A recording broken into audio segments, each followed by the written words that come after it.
Are you someone considering selling your home, maybe cashing out to upgrade your space, or you think we've reached the top of the real estate market and you want to take advantage of your real estate equity? Well, in this video, I'm covering everything homeowners should consider when selling their house. So stay tuned.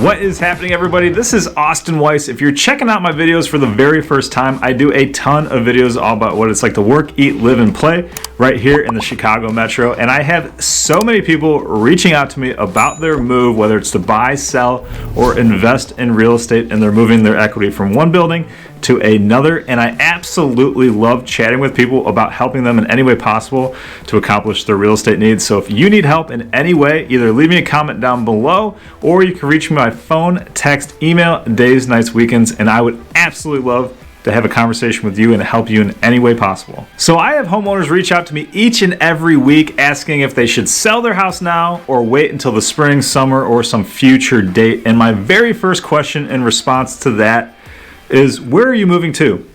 What's the plan? And it's always one of two answers. You're either going to move local or you're going to move out of state somewhere, or out of country for that matter. And they're going to say whatever they say. And I always ask, when is the soonest something like that would actually happen? You know, when are you, your family, and all your belongings realistically going to be moved into your new space? So if their answer is 6+ months out, my follow-up question to that is, what is it that you're gaining by waiting? What is the reason that you're choosing that date in the future? So in this video, I'm covering everything homeowners should consider when selling their house. We're going to go over a little bit of the real estate timing analysis and discuss when is the right time to sell your house for yourself and your family. So let's get after it. Okay, so if you're considering selling your house, one of the very first things that you need to look into is what is happening in your local real estate market. Right now in the Chicagoland area and most of the United States, it's an extreme seller's market. Here in the Chicago metro, homes on average are selling in about 30 days. I've seen houses sell much quicker than that as well. Sellers are getting 99% of their asking price, which is phenomenal. And I've seen bidding wars pushing the prices up over asking. That's very common right now. And there's about 1 to 2 months supply of inventory. So essentially what that means is if no other homes were listed for sale after today, in less than 2 months, all the current supply would be exhausted and there would be nothing else for sale. So basically why that's happening is because there's a lot of buyers, a lot of competition out there, because interest rates still are at historical lows, even though they're going to be moving up throughout the year and into next year as well.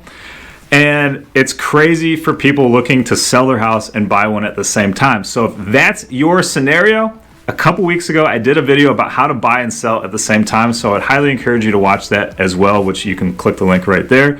But that's why you really need to have a plan of where you're going to, whether it's local or out of state, and how do you plan to achieve that? Because a lot of home sale contingent offers are not being accepted right now. In pretty much any market, it's always a gamble for a seller to accept a home sale contingent offer because it's a domino effect if for some reason that sale fell through. So here's some additional things to consider.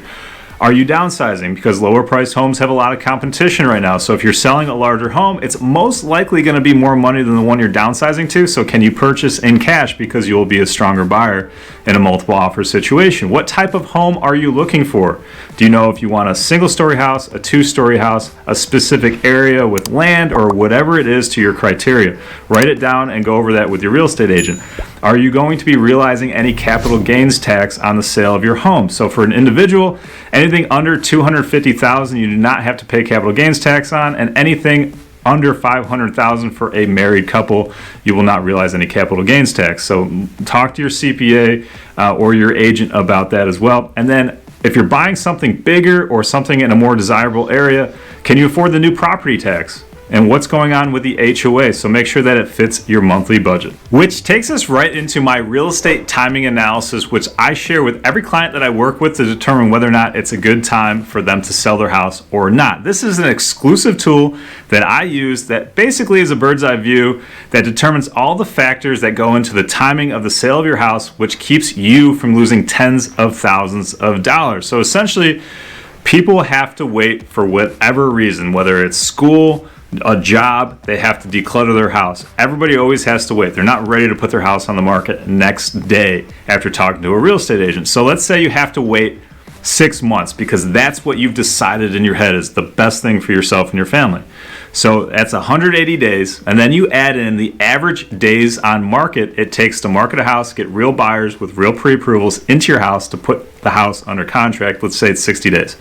And then after you go under contract, it takes another 60 days to get through that inspection and return review period, get the appraisal done, get all the underwriting, get to the title company for every party to sign all the documents. So 180 days plus the 60-day marketing period plus the 60-day under contract period, that comes out to be 300 days on average it takes from waiting all the way to the closing. So ask yourself if you can wait 300 days.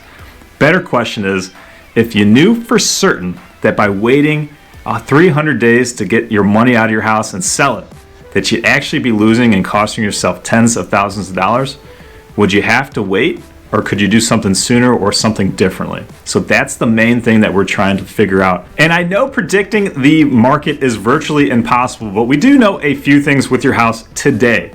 We know the amount of inventory, we know the current interest rates, the demand, and comparables for what your house might sell for. So if that were to fluctuate or change by waiting, then it's possible that you could lose tens of thousands of dollars on your house. Even if you had to make an unforeseen house repair, that would be taking money out of your pocket that you could be using towards your new house. So if you want to know more about how I specifically price homes to put you in a position to get way more offers and sell your house for way more money bottom line than you can get any other way, I did an entire in-depth detailed video which you can watch right here. And I know I've mentioned this in a couple of my other videos, but the main factors that control the sale of any house are always the price, the terms, the marketing, and of course the condition. So if you're worried about the condition of your house, you can watch my video linked in the description box below about getting your house ready for sale and to be looked at by the general public. And in the last couple of years, there are several companies and programs that allow sellers to improve their home's marketability with renovations while avoiding any upfront costs. Essentially, a team comes in, makes your space look fantastic, and when you sell, you pay for the work from the home sale proceeds, and it's super stress-free and avoids any upfront costs that you maybe can't afford. So reach out to me if you want to know any additional details about any of those programs. And last but certainly not least, when determining whether or not it's a good time to sell your house or not, you need to have a conversation with a savvy and knowledgeable real estate agent that's going to be able to put yourself in a position to sell your house, one, and two, get the most amount of money possible, because you would never want to sell your house without knowing what absolute top dollar is for your home. So if you are considering selling your house anywhere in the Chicagoland area, I would love for the opportunity to meet with you in person and show you step-by-step process exactly how I do that. If you're moving to the Chicago area from out of state, I have a team of colleagues around the country that does business very similarly with how I do it. So if you are doing that and moving across borders, let me put you in contact with someone that I know, like, and trust, and at least have a conversation with them, because when I know that person on that end, I know for certain that they're going to do their job appropriately, and it'll just be a much more seamless and simple transaction moving here from out of state. If you have any questions about anything I talked about in this video, you're always welcome to give me a call, shoot me a text, or send me an email, and I would love to help you in any way possible with your move here to the Chicago area. But until next time, I'll catch you guys later.